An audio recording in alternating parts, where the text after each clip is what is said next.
उससे लिखते थे, उसमें कांच रहता था। किस किसने देखा है, जरा हाथ उठाओ। सबने देखा है? अरे वाह, मतलब आप हमारे साथ ही पढ़े हो, पक्का है, ठीक है।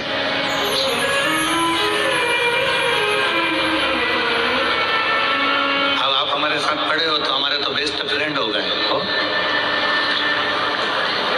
अब जीजी जीजा तो हो पर साथ में बेस्ट फ्रेंड भी हो, पक्का है।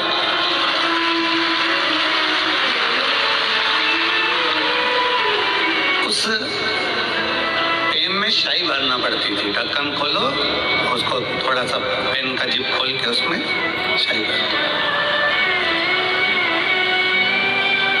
और जब परीक्षा हाल में पहुंचते थे ना, तो उस परीक्षा हाल में लिखते लिखते लिखते लिखते बार बार उस पेन के कांच की ओर देखना पड़ता था कि स्याही कितनी बची है। स्याही कम होती चली जाती थी और टेंशन बढ़ती चली जाती। लिखते गए लिखते गए लिखते गए, फिर देखा थोड़ी सी बची है, बहुत कम बहुत कम बहुत कम।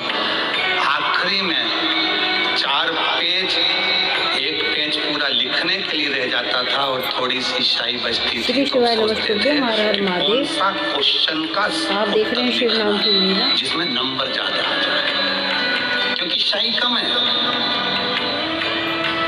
एक पेज पूरा बचा है, प्रश्न बहुत सारे बचे हैं, उसको लिखना है। तो ये देखा जाता था कि कौन सा प्रश्न पर सबसे ज्यादा अंक प्राप्त हो सकते हैं। कोई इसमें 2 अंक मिलता था, कोई में 5 मिलता था, कोई में 8 अंक का होता था, कोई 10 अंक का होता था। कौन में सबसे ज्यादा मिलता, तो जो अंक में सबसे ज्यादा मिलते थे फिर उसको लिखते थे, क्योंकि स्याही कम बचती थी।